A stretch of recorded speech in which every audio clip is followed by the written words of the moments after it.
ជម្រាបសួរពុកម៉ែបងប្អូនទាំងអស់គ្នាតើចិនហើយនិងជប៉ុនកំពុងតែតានតឹងរឿងអ្វីបានជាដល់ថ្នាក់គម្រាមកាត់កគ្នាអញ្ចឹងបញ្ហានៅក្នុងប្រធានបទនេះគឺខាងប្រទេសចិនបោះពាក្យសម្ដីនៅក្នុងការគម្រាមកាត់កនាយករដ្ឋមន្ត្រីនៃប្រទេសជប៉ុនដែលធ្វើឲ្យស្ថានភាពនយោបាយនៃប្រទេសទាំងពីរមានភាពតានតឹងខ្លាំងមែនទែនដែលមានអ្នករើមីស៊ីលយកមកតាំងទៅហើយដូច្នេះពុកម៉ែបងប្អូនទាំងអស់គ្នានៅក្នុងវីដេអូនេះនាងខ្ញុំនឹងនិយាយអំពីវិបត្តិន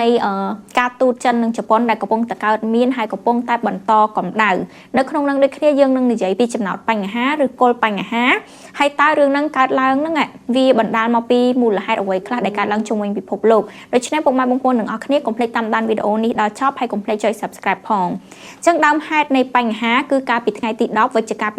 2025លោកស្រីនាយករដ្ឋមន្ត្រីដែលជានាយករដ្ឋមន្ត្រីស្រីដំបូងរបស់ប្រទេសជប៉ុនគឺលោកស្រីតាកាអ៊ីឈីសាណាអេគាត់បាននិយាយថាបើសិនជាចិនវាយកោះតៃវ៉ាន់ហើយផ្ដល់នៅការគម្រាមកំហែងណាមួយដល់សន្តិសុខរបស់ជប៉ុនអាចនឹងចេញមុខការពារក៏ដូចជាអាចនឹងលូកដៃនៅក្នុងរឿងនឹងចឹងទៅដែលការបង្ហាញពីចំហថាអាចនឹងលូកដៃការពារតៃវ៉ាន់ពីការវាយប្រហាររបស់ចិនហ្នឹងធ្វើឲ្យលោកស៊ូជៀនទូតចិនប្រចាំនៅប្រទេសជប៉ុនណាគាត់ចេញមកឲ្យមានប្រតិកម្មខ្លាំងមែនទែនហើយក្នុងនឹងដូចគ្នាហ្នឹងគឺគាត់បានបោះសម្ដីពាក់ព័ន្ធទៅនឹងការគម្រាមប្រើពាក្យថាកាត់កនាយករដ្ឋមន្ត្រីរបស់ជប៉ុនអញ្ចឹងហើយវាធ្វើឲ្យប្រទេសទាំងពីរហ្នឹងកើនឡើងកម្ដៅឬមួយក៏មើលមុខគ្នាឡើងចំតែម្ដងហើយមិនត្រឹមតែប៉ុណ្្នឹងទេមិនត្រឹមតែទូតចិនប្រចាំនៅប្រទេសជប៉ុនទេប៉ុន្តែនៅឯខាងប្រទេសចិនបានកោះហៅទូតជប៉ុនដែលនៅប្រចាំប្រទេសចិនហ្នឹងទៅស្ដីឲ្យពាក់ព័ន្ធទៅនឹងករណីនឹងទៀតដែលគេនិយាយថាធ្វើមិនក៏ដោយឲ្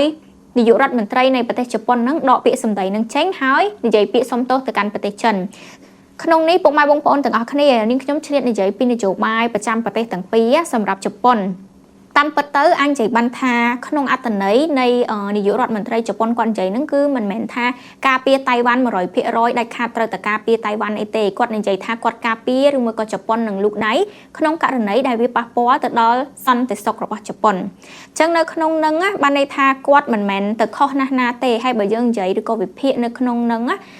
ទូតរបស់ចិនដែលនៅប្រចាំប្រទេសជប៉ុនហ្នឹងក៏អត់គួរធ្វើដល់ថ្នាក់ហ្នឹងដែរគួរតែអាចនិយាយបានថាត្រឹមថ្កោលទោសឲ្យសម្រួលពាក្យសម្ដីឡើងវិញអីចឹងណាគឺអត់គួរណាទម្លាក់ការទូតឬក៏ប្រើពាក្យបែបហ្នឹងរហូតដល់ថ្នាក់ប្រមាថជីវិតថ្នាក់ដឹកនាំរបស់ប្រទេសគេទេប៉ុន្តែនៅក្នុងជប៉ុនឬក៏ក្នុងប្រទេសជប៉ុនហ្នឹងណាវាពាក់ព័ន្ធទី1គឺនឹងការពមៀនសន្តិសុខអីចឹងទៅអាហ្នឹងគឺជាមូលហេតុតែបើនិយាយពីនយោបាយដែលគួរឲ្យកត់សម្គាល់គឺនៅក្នុងប្រទេសជប៉ុនហ្នឹងបន្ទាប់ពីមានបញ្ហាដែលទាស់សម្ដីគ្នារវាងចិននិងជប៉ុនហ្នឹងហើយយើងសង្កេតឃើញថាយើងនិយាយឲ្យខ្លីគឺគណៈបកប្រឆាំងនៅក្នុងប្រទេសជប៉ុនហ្នឹងគឺគេចេញមកតវ៉ាហើយចោទប្រកាន់ថានាយករដ្ឋមន្ត្រីជប៉ុនហ្នឹងធ្វើឲ្យការទូតរបស់ប្រទេសទាំងពីរហ្នឹងធ្លាក់ចុះឬក៏ថាគាត់ហ្នឹងគឺជាមូលហេតុដែលធ្វើឲ្យមានបញ្ហាបែបហ្នឹងព្រោះថាពេលមានបញ្ហាបែបហ្នឹងមកសេដ្ឋកិច្ចអីក៏វាប៉ះពាល់ដែរព្រោះថាចិនហើយនិងជប៉ុនហ្នឹង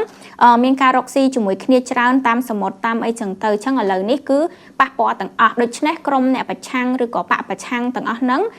កំពុងតែចោទប្រកាន់គាត់កន្លែងហ្នឹងពុកម៉ែបងប្អូនទាំងអស់គ្នាខ្ញុំចង់និយាយថាមិនមែនសុទ្ធតែគណៈបកដែលប្រឆាំងនឹងរដ្ឋាភិបាលដែលកំពុងកាន់អំណាចមិនថានៅក្នុងប្រទេសណាក៏ដោយហ្នឹងសុទ្ធសឹងតែទៅឬក៏ប្រឆាំងដើម្បីភាពរីកចម្រើនទេពេលខ្លះប្រឆាំងឲ្យតែបានប្រឆាំងកន្លែងហ្នឹងខ្ញុំចង់ថាយើងអាចនិយាយគ្នានៅក្នុងវីដេអូក្រោយណាមួយទៀតពាក់ព័ន្ធទៅនឹងការប្រឆាំងឬក៏ការធ្វើនយោបាយនឹងដូចក្នុងករណីនេះនឹងខ្ញុំអត់កាន់ជើងទេប៉ុន្តែក្នុងស្ថានភាពបែបហ្នឹងគឺគួរណាស់តែចេញមកគ្រប់គ្រងគ្នាព្រោះនាយករដ្ឋមន្ត្រីរបស់ខ្លួនឯងហ្នឹងត្រូវបានប្រទេសមួយទៀតប្រមាថតែប៉ុន្តែផ្ទុយពីហ្នឹងបែរជាមកជន់បន្ថែមមកទាមទារឲ្យគាត់លាលែងពីតំណែងដែលជារឿងអត់ត្រឹមត្រូវតទៅសោះគួរតែបង្ហាញពីការសាមគ្គីគ្នាទោះបីគណៈបកខុសគ្នាក៏ដោយប៉ុន្តែត្រូវដឹងថាគឺធ្វើដើម្បីប្រទេសជាតិប៉ុន្តែនៅពេលដែលប្រទេសជាតិរងការប្រមាថបែរជាមកស្ដីបន្ទោសគ្នាឯងទៅវិញដែលវាជារឿងអត់ត្រឹមត្រូវតទៅសោះអញ្ចឹងអានឹងបានថាពេលខ្លះយើងដែលជាអ្នកគ្រប់គ្រងនេះបើសិនជាយើង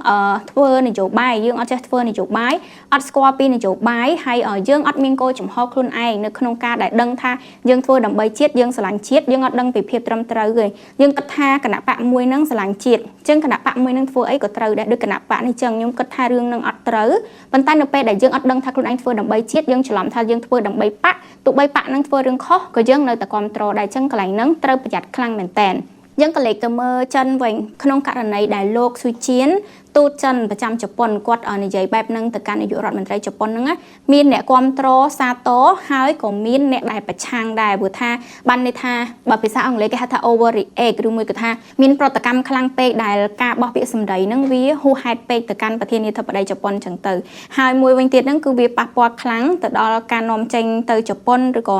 នាំអីវ៉ាន់នាំអីមកពីជប៉ុនវិញហើយវាប៉ះពាល់ទៅកាន់នយោបាយអន្តរជាតិហើយខណៈពេលឥឡូវនេះស្ថានភាពមួយហ្នឹងគឺវាកាន់តែតានតឹងរហូតដល់ថ្នាក់ជប៉ុនចាប់ផ្ដើមពង្រាយមីស៊ីលនៅតាមកោះដែលមានទីតាំងនៅជិតតៃវ៉ាន់ហើយបែរមុខមកចិនអីចឹងទៅហើយចិនដូចនេះខ្ញុំបានជម្រាបពីដើមវីដេអូចឹងបានហៅទូតជប៉ុនដែលនៅប្រចាំប្រទេសចិនហ្នឹងទៅពមៀនហើយឥឡូវនេះជំហររបស់ប្រទេសទាំងពីរគឺខាងជប៉ុនអត់មានទាន់បានសុំទោសឬក៏ប្រកាសដកពាក្យសម្ដីរបស់ខ្លួនឯងវិញទេហើយចំណែកឯខាងចិនហ្នឹងគឺនៅតែប្រកាន់ដោយគេនិយាយថាលក្ខខណ្ឌនៃការដោះស្រាយគឺមានតែមួយទេទី1គឺឲ្យនាយករដ្ឋមន្ត្រីនឹងដកពាក្យសម្ដីរបស់ខ្លួនឯងចេញហើយនឹងធ្វើការសុំទោសទៅដល់ប្រទេសចិនចឹងទៅនៅក្នុងហ្នឹងយើងឃើញមានតួអង្គមួយទៀតគឺពាក់ព័ន្ធទៅនឹងសហរដ្ឋអាមេរិកហ្នឹងអត់ទាន់បានធ្វើអីទេប៉ុន្តែគ្រាន់តែដឹងថានៅពេលដែលប្រទេសពីរកំពុងតែជួបប្រទេសទៅនឹងវិបត្តិការទូតហើយមានការដំឡើងរឹកដាក់គ្នាអីចឹងទៅគឺមានការព្រួយបារម្ភហើយព្រោះថាសិតតែខ្លាំងរៀងខ្លួនណាហើយជប៉ុនហ្នឹងគឺជាតួអង្គមួយសំខាន់ខ្លាំងមែនតែនសម្រាប់លទ្ធិសេរីនៅក្នុងពិភពលោកយើងបន្ទាប់ពីអាមេរិកមកហ្នឹងគឺជប៉ុននៅក្នុងជួរទី2ហ្នឹងហើយចឹងនៅក្នុងករណីនេះសហរដ្ឋអាមេរិកព្យាយាមសុំឲ្យអ្នកទាំងពីរហ្នឹងដោះស្រាយគ្នាដោយសន្តិវិធីជួបគ្នានិយាយគ្នាអីចឹងទៅប៉ុន្តែអ្នកទាំងពីរនៅតែប្រកាន់ចំហដោយនឹងខ្ញុំបានជម្រាបចឹងម្នាក់ប្រកាន់ឲ្យសុំទោសហើយម្នាក់ទៀតអត់តន់ព្រមសុំទោសទេហើយអាមេរិកក៏មើលឃើញពីផលប៉ះពាល់សេដ្ឋកិច្ចនិងជំនួយនានាដែរក្នុងនោះអ្វីដែលនាងខ្ញុំចង់បន្ថែមជូនពុកម៉ែបងប្អូនទាំងអស់គ្នាដែលនាងខ្ញុំរៀបរាប់មកពីខាងដើមវីដេអូនាងខ្ញុំចង់ឲ្យពុកម៉ែបងប្អូនទាំងអស់គ្នាចាប់អារម្មណ៍ថាហេតុអីរឿងហ្នឹងវាកើតឡើងផ្ទួនគ្នាឬក៏ចំពេលតែមួយគ្នាដូចចិនអញ្ចឹងទោះបីជាជប៉ុននិយាយបែបហ្នឹងមិនមែនរឿងបែបហ្នឹងអត់ទាន់កើតមានមកទេរឿងដែលនិយាយថាបើសិនជាចិនវាយតៃវ៉ាន់ហើយប៉ះពាល់ទៅដល់សន្តិសុខប្រទេសគេមិនថាជប៉ុនឬក៏ប្រទេសណាក៏ដោយគេធ្លាប់និយាយទាំងអស់ថាគេអាចនឹងចេញមុខឬក៏អីចឹងទៅសូម្បីតែអាមេរិកផ្ទាល់ប៉ុន្តែប្រទេសហ្នឹងសុទ្ធតែប្រើពាក្យមួយទៀតដូចគ្នាគឺការគ្រប់គ្រងនយោបាយចិនតែមួយតែអ្វីដែលនាងខ្ញុំចង់និយាយចំណុចនេះហេតុអីប្រទេសជាច្រើនសូម្បីតែជប៉ុនពីមុនមកគឺធ្លាប់បាននិយាយមែនថាបើប៉ះពាល់ដល់សន្តិសុខខ្លួននឹងចេញមុខប៉ុន្តែហេតុអីកន្លងមកទោះបីនិយាយចឹងហាក់មានរឿងអីទេប៉ុន្តែលើកនេះហេតុអីនិយាយចឹងដូចគ្នាមានរឿងដែលផ្ទុះឬក៏មានការប្រកាន់ពីសំណាក់ប្រទេសចិនខ្លាំងម្ល៉េះអ្វីដែលនាងខ្ញុំចាប់អារម្មណ៍ហ្នឹងគឺពាក់ព័ន្ធទៅនឹងសំណើសន្តិភាពដែលអាមេរិកក៏ដូចជាភាគីផ្សេងដាក់មកឲ្យដើម្បីដោះស្រាយបញ្ហាអ៊ុយក្រែនហើយនិងរុស្ស៊ីតាមពិតទៅបន្ទាប់ពីបញ្ហានឹងបានកើតឡើងឬក៏កំឡុងពេលដែលអ៊ុយក្រែនហើយនិងរុស្ស៊ីវាយគ្នាត្បូងនាងខ្ញុំជឿជាក់ថាពុកម៉ែបងប្អូនទាំងអស់គ្នាក៏ធ្លាប់បាននិយាយធ្លាប់បានគិតឬក៏អីដែរថាបើសិនជារុស្ស៊ីហ្នឹងហ៊ានតែវាយអ៊ុយក្រែនបានចិនក៏នឹងវាយតៃវ៉ាន់ដូចគ្នាគឺចិនក្នុងកំឡុងពេលដែលគេមានរឿងគឺអត់ជ្រើសរើសខាងណាឯងគឺសំងំចាំមើលអត់ជ្រើសរើសថានៅជាមួយរុស្ស៊ីឬក៏ប្រកាសឲ្យច្បាស់ហេប៉ុន្តែតាមពិតចិនគឺជួយរុស្ស៊ីអញ្ចឹងទៅបងប្អូនគេ3នាក់មានចិនមានរុស្ស៊ីហើយនិងកូរ៉េខាងជើង3នាក់ហ្នឹងគេត្រូវគ្នាណាស់ប៉ុន្តែក្នុងរឿងអីក៏ដោយចិននៅតែប្រកាសទេប៉ុន្តែគេលួចជួយជាសម្ងាត់ហើយចិនគឺចាំមើលតែលទ្ធផលទេឲ្យតែថារុស្ស៊ីហ្នឹងបានផលពីការវាយអ៊ុយក្រែនចិនអត់អាចនៅស្ងៀមទេចិនអាចនឹងមានភាគរយច្រើននៅក្នុងការវាយយកកោះតៃវ៉ាន់ដូចគ្នាអញ្ចឹងនឹងវាពាក់ព័ន្ធមួយភូមិសាស្ត្រនយោបាយបានន័យថាវាយយកគឺងាយស្រួលទេងាយស្រួលនៅក្នុងការវាយធម្មតាប្រទេសធំវាយប្រទេសទូចប៉ុន្តែគឺគេចាំអត់មើលថាតើអន្តរជាតិនឹងលុកដៃឬក៏ធ្វើបែបណាបើសិនជាគេគុនគូទៅការប្រកាន់ការដាក់ទោសការដែលប៉ះពាល់ពីសំណាក់អន្តរជាតិនឹងគេអាច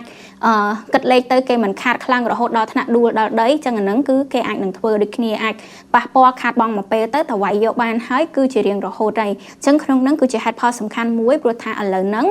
គឺពិភពលោកខ្វល់ពីរឿងខ្លួនឯងនឹងរៀងខ្លួនជាពិសេសសហរដ្ឋអាមេរិកដែលជាបងធំគេហ្នឹងគឺចាប់ផ្ដើមធុញនឹងសង្គ្រាមចង់រកពេលវេលានៅក្នុងការស្ដារសេដ្ឋកិច្ចដោយករណីអ៊ុយក្រែនអញ្ចឹងឥឡូវហ្នឹងគឺអត់សូវខ្វល់អីទេខ្វល់ថាធ្វើមិនឲ្យចប់សង្គ្រាមឲ្យលឿនអញ្ចឹងបើសិនជាក្នុងន័យហ្នឹងអ៊ុយក្រែនត្រូវខាត់បង់ឬក៏ត្រូវចោះចាញ់ហើយកាត់ដីកាត់អីនឹងឲ្យរុស្ស៊ីមែនអញ្ចឹងបញ្ហានេះវាគឺជា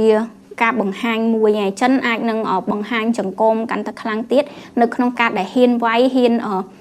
ប៉ះពាល់ទៅលើអ្នកដែលចេញមកការពារតៃវ៉ាន់ក្នុងនឹងដែរពុកម៉ែបងប្អូនទាំងអស់គ្នានឹងខ្ញុំមកដឹងថាធ្លាប់បានស្គាល់បានឮកូននយោបាយចិនតែមួយឬនៅទេប៉ុន្តែនឹងខ្ញុំក៏ធ្លាប់និយាយពីកូននយោបាយនឹងដែរហើយបើនិយាយឲ្យខ្លីទៅកូននយោបាយចិនតែមួយហ្នឹងណាគឺគេប្រកាន់ថាហុងកុងតៃវ៉ាន់ហើយនិងប្រទេសចិនហ្នឹងគឺជាប្រទេសតែមួយទោះបីជាគណៈពេលបច្ចុប្បន្នហ្នឹងហុងកុងហើយនិងតៃវ៉ាន់ហ្នឹងហាក់បីដូចជាតំបន់ផ្សេងប្រៀបដូចជាប្រទេសផ្សេងក៏ដោយដូចនៅហុងកុងអញ្ចឹងគេមានរដ្ឋាភិបាលឬក៏ប្រព័ន្ធគ្រប់គ្រងគេផ្សេងហុងកុងហ្នឹងធ្លាប់នៅក្រោមអង់គ្លេសអញ្ចឹងប្រព័ន្ធគ្រប់គ្រងប៉ូលីសឬក៏អីហ្នឹងភាគច្រើនហ្នឹងសេរីហើយទៅរកលោកខាងលិចឬក៏អង់គ្លេសដែលធ្លាប់គ្រប់គ្រងខ្លួនចំណែកឯតៃវ៉ាន់នេះក៏គេមានរដ្ឋាភិបាលរៀងខ្លួនអីរបស់គេដែរប៉ុន្តែប្រទេសចិនអត់ព្រមលែងតំបន់ទាំងពីរហ្នឹងឲ្យមានឯករាជ្យទេគឺនៅតែប្រកាន់ថាទាំងពីរចំណុចហ្នឹងគឺជាផ្នែកមួយនៃប្រទេសចិនហើយនៅក្នុងគោលនយោបាយចិនតែមួយអញ្ចឹងពាក់ព័ន្ធនៅក្នុងហ្នឹងអាមេរិកក៏គ្រប់គ្រងនយោបាយចិនតែមួយនឹងដែរគឺគេតែងនិយាយពាក់ព័ន្ធជាមួយនឹងការទូតខ្ញុំចាំបានថានៅក្នុងប្រធានបទអីទេពាក់ព័ន្ធទៅនឹងការដែលអត់សូវមើលមុខគ្នាចំដូចគ្នាបានន័យថាល្អកកឬក៏មានពាក្យសម្ដីប៉ះពាល់ហ្នឹងក៏ដូចជាមាន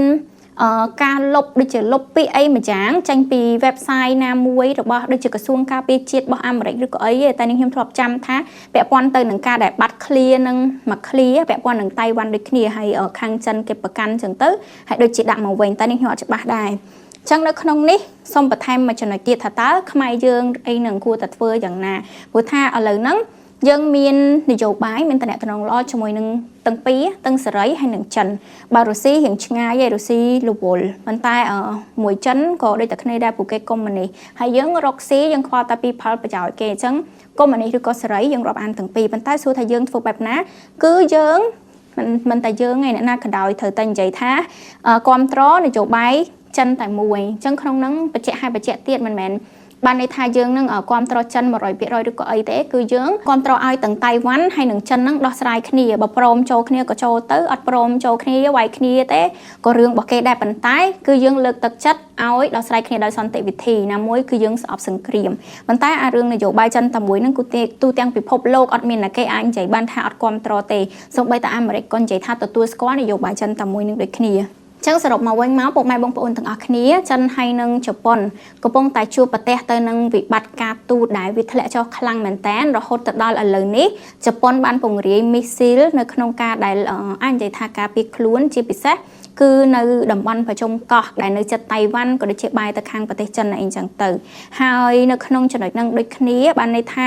តាមពិតទៅបើយើងយល់ពីអត្ថន័យនៃពាក្យរបស់លោកស្រីនាយករដ្ឋមន្ត្រីជប៉ុនហ្នឹងណាគឺយើងមើលឃើញនៃបែបហ្នឹងមែនប៉ុន្តែមិនមែនបានន័យថា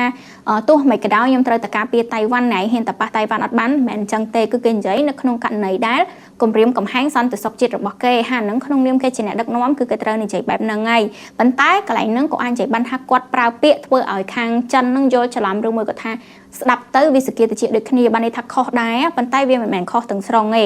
ហើយមូលហេតុដែលយើងយល់ថាខុសហ្នឹងទៀតគឺមូលហេតុដោយសារតែខាងចិនគេប្រកាន់ខ្លាំងជាទៅឲ្យតែប៉ះពាល់ជាមួយនឹងអធិបតេយ្យភាពតៃវ៉ាន់ហ្នឹងគឺ sensitive ឬមួយក៏មានភាពរសើបខ្លាំងហើយអញ្ចឹងគួរណាតែគាត់បញ្ចាត់ពាក្យសម្ដីអីចឹងទៅកុំឲ្យមានការយល់ច្រឡំចំណែកឯខាងចិនទូតចិនដែលនៅប្រចាំប្រទេសជប៉ុនហ្នឹងគឺគាត់អត់ត្រូវនិយាយដល់ថ្នាក់ហ្នឹងតតែសោះហើយការបោះពាក្យសម្ដីដែលប្រមាថអាយុជីវិតថ្នាក់ដឹកនាំប្រទេសមួយអាហ្នឹងគឺជារឿងដែលធ្ងន់ធ្ងរខ្លាំងមែនតើណាវាសឹងតែស្មើនឹងការប្រកាសសង្គ្រាមឬក៏ផ្ដាច់តំណែងការទូតទៅហើយប៉ុន្តែនៅក្នុងហ្នឹងដូចគ្នាពុកម៉ែបងប្អូនទាំងអស់គ្នាយើងក៏ឃើញថាពាក់ព័ន្ធទៅនឹងនយោបាយប្រទេសចិនណានៅក្នុងប្រទេសហ្នឹងឥឡូវហ្នឹងក៏នយោបាយអត់សូវស្រួលដែរវាមានការប្រកាន់អំណាចមានការខ្វាមយកអំណាចការពារអំណាចអីចឹងទៅអញ្ចឹងនៅក្នុងហ្នឹងផ្នែកផ្សេងក៏គេសង្កេតឃើញថាចិនកំពុងតែធ្វើនយោបាយប្រជាពិធដ្ឋគឺត្រូវការគ្រប់គ្រងពីសំណាក់ប្រជាជនអញ្ចឹងការដែលថ្កោលទោសការដែលប្រើពាក្យសម្ដីធ្ងន់ធ្ងរបែបហ្នឹងទៅកាន់នាយករដ្ឋមន្ត្រីជប៉ុនហ្នឹងណាវាក៏អាចជាមួយនៅក្នុងនយោបាយដែលស្វែងរកការគ្រប់គ្រងពីប្រជាជនគេដូចគ្នាអញ្ចឹងធម្មតាឯប្រជាជនពាក់ព័ន្ធទៅនឹងបូរណភាពទឹកដីគេតែងតែគ្រប់គ្រងឲ្យទោះបីជាលើសលួសឬមួយក៏អីមិនក៏ដោយដែលបានន័យថាការបោះសម្ដីដ៏ធ្ងន់ធ្ងររបស់ទូតចិនប្រចាំជប៉ុនហ្នឹងវាអាចជាផ្នែកមួយនៃនយោបាយដែលស្វែងរកការគ្រប់គ្រងពីប្រជាជនរបស់ខ្លួន ហើយសរុបមកវិញមកពុកម៉ែបងប្អូនទាំងអស់គ្នារឿងចិនហើយនិងជប៉ុនដែលកំពុងតែកើតឡើងនេះត្រូវបានគេឲ្យឈ្មោះថាវិបត្តិនយោបាយក៏ដូចជាវិបត្តិការទូតចិនជប៉ុនឆ្នាំ2025ដែលជាវិបត្តិដ៏ធ្ងន់បំផុតមួយមិនធ្លាប់មានទេច្រើនទសវត្សរ៍មកនេះដូច្នេះវីដេអូនេះមកដល់ទីបញ្ចប់ហើយពុកម៉ែបងប្អូនទាំងអស់គ្នាសង្ឃឹមថាចូលចិត្តហើយកុំភ្លេចចុច like ចុច share ហើយនិង subscribe ពួកយើងនឹងជួបគ្នានៅក្នុងវីដេអូក្រោយទៀតអរគុណជម្រាបលាបាយបាយ